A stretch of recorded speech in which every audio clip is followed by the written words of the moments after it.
UP का election करीब है। तमाम सियासी पार्टियां एड़ी चोटी का जोर लगा रही हैं। पूरे मुल्क की निगाह यूपी के इलेक्शन पर है।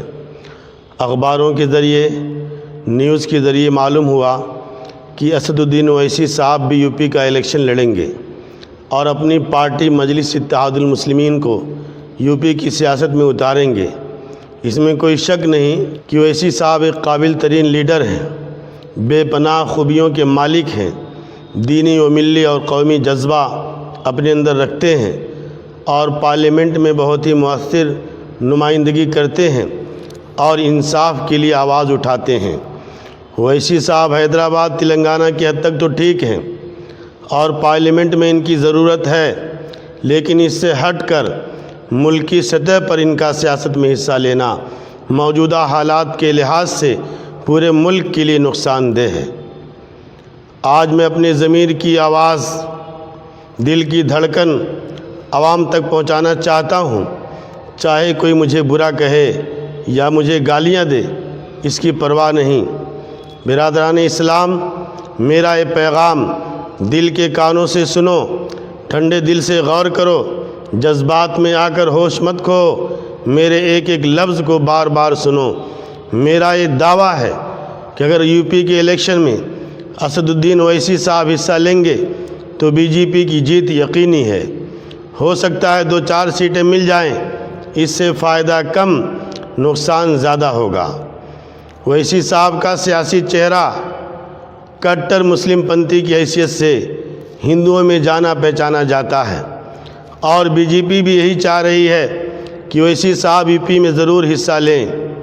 जब इस मामले में ओवैसी साहब की मुखालफत की जाती है, कोई मशवरा दिया जाता है, बहुत से मुसलमान खुसूसन मुस्लिम नौजवान बेकाबू हो जाते हैं, जोश में आ जाते हैं कि कब तक हम ग़ुलामी की ज़िंदगी बसर करते रहेंगे, कब तक दूसरी पार्टियों के पीछे चलेंगे, क्या हमारी अपनी नई पार्टी नहीं होनी चाहिए। ओवैसी साहब मुल्क में क्यों इलेक्शन नहीं लड़ सकते, कब तक डरते रहेंगे। ओवैसी साहब ही इस वक्त मुल्क के सबसे बड़े लीडर हैं, मुसलमानों के मसीहा हैं। ऐसी जज्बाती बातें लोग करते हैं। याद रखिए, सिर्फ जज्बाती जोशीली तकरीरों से मसाइल हल नहीं होते। ओवैसी साहब पूरे मुल्क में जहां गए हैं वहां बीजेपी को फ़ायदा हुआ है। ओवैसी साहब अगर 2-4 सीटों पर लड़ते हैं तब भी इसका असर पूरे स्टेट पर पड़ता है। ओवैसी साहब को मेरा मुखलिसाना मशवरा यही है कि आप बराए मेहरबानी यूपी की सियासत में हिस्सा मत लीजिए। यूपी एक हसास रियासत है जहां मजहबियत का गलबा रहता है, जहालत ज़्यादा है, मज़हब के नाम पर वोट की सियासत होती है।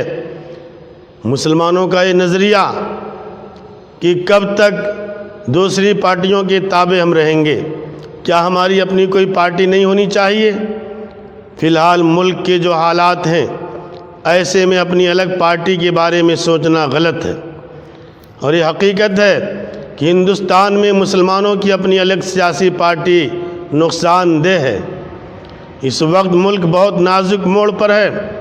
फ़िरका परस्त ताकतें इस मुल्क को हिंदू राष्ट्र बनाने का ख्वाब देख रही हैं, लिहाजा हमें मुत्तहिद होकर फ़िरका परस्त ताकतों के ख़िलाफ़ डट कर मुकाबला करना चाहिए।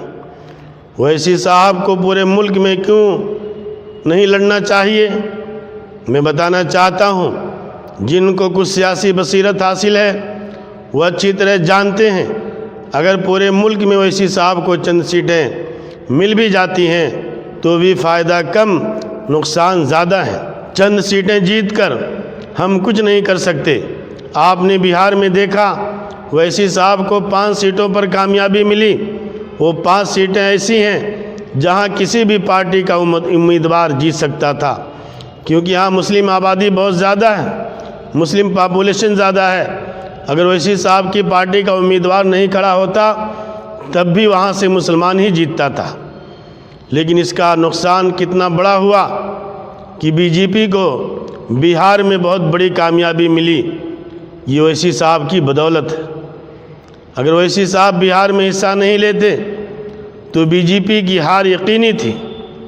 ہم یہ سمجھتے ہیں کہ اویسی صاحب کی پارٹی سے ہی مسلمان جیت سکتا ہے، غلط ہے۔ بنگال میں 42 مسلم ایم ایل اے ہیں۔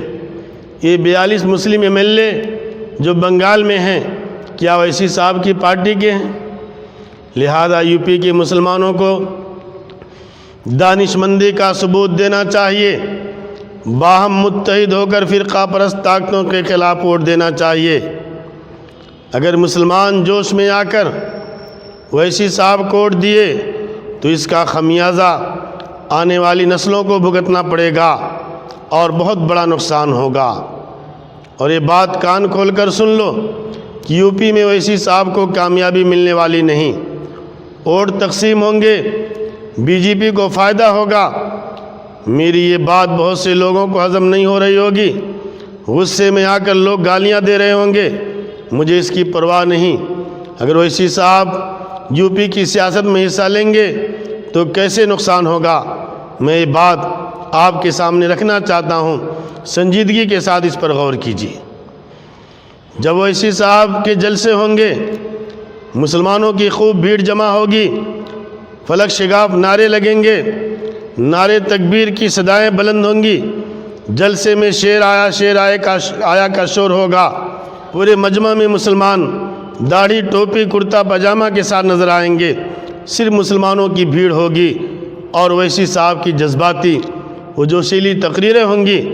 اخباروں، social media, T V channel کے ذریعے یہ بھیڑ بھاڑ دکھائی جائے گی اور اویسی صاحب کی جذباتی و جوشیلی تقریروں کی کلپ خوب وائرل کی جائے گی۔ اس سے بی جے پی کو خوب فائدہ ہوگا۔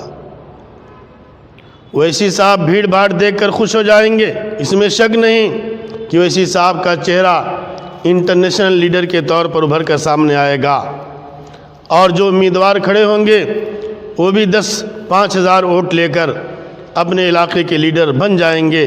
اس سے زیادہ کچھ ملنے والا نہیں۔ لہذا اویسی صاحب کا یو پی میں سیاسی داخلہ بالکل مناسب نہیں ہے۔ میں یہ بات پھر دہرانا چاہتا ہوں کہ اگر اویسی صاحب نے یو پی کے الیکشن میں حصہ لیا تو بی جے پی کی جیت یقینی ہے۔ میرا ایک سوال ہے اویسی صاحب سے، اور آپ بھی یہ سوال اویسی صاحب سے پوچھئے کہ حیدرآباد شہر چھوڑ کر پورے تلنگانہ اسٹیٹ میں آپ اپنا کوئی امیدوار کیوں نہیں کھڑا کرتے؟ 70 سال میں آپ حیدرآباد شہر چھوڑ کر پورے اسٹیٹ میں ایک بھی ایم ایل اے کی سیٹ نہیں جیت سکے۔ کیا تلنگانہ اسٹیٹ میں مسلم آبادی نہیں؟ نظام آباد، کریم نگر، جگتیال، عادل آباد، نرمل، ورنگل، محبوب نگر، ظہیر آباد، وقار آباد، میدک، ان مقامات پر مسلمانوں کی کافی تعداد موجود ہے۔ آپ اپنے اسٹیٹ میں حیدرآباد چھوڑ کر ایک سیٹ جیت کر دکھائیے۔ جب آپ اپنے اسٹیٹ میں ایک سیٹ نہیں جیت سکتے تو دوسری ریاستوں میں جا کر غیر ضروری ماحول کو کیوں خراب کرتے ہیں؟ لہذا وقت کا تقاضا ہے کہ مسلمان سنجیدگی کے ساتھ اس پر غور کریں۔ میرے دل کی آواز تھی جو میں نے کہہ دی۔ اگر آپ بھی میری ان باتوں سے اتفاق رکھتے ہیں تو آپ بھی حق کی آواز بلند کیجئے۔ میں ان اکابر علماء سے گزارش کرتا ہوں کہ آپ بھی آواز اٹھائیں جو ہمارے ملک کے بڑے علماء کرام ہیں، بڑی تنظیمیں ہیں، وہ بھی اس مسئلے کو سمجھیں، اس مسئلے پر غور کریں، اس لیے کہ یو پی کا الیکشن بہت ہی اہمیت کا حامل ہے۔ اس کا اثر ملک کی سیاست پر پڑتا ہے، خاص طور سے آنے والا جو لوک سبھا کا الیکشن 2024 کا ہے، یو پی کی سیاست کا اثر اس پر پڑے گا۔ لہذا ہم تمام لوگوں کی ذمہ داری بنتی ہے کہ بہت ہی سوجھ بوجھ سے کام لیں اور اتحاد اور اتفاق کے ساتھ ہم اپنے ووٹ کا صحیح استعمال کریں۔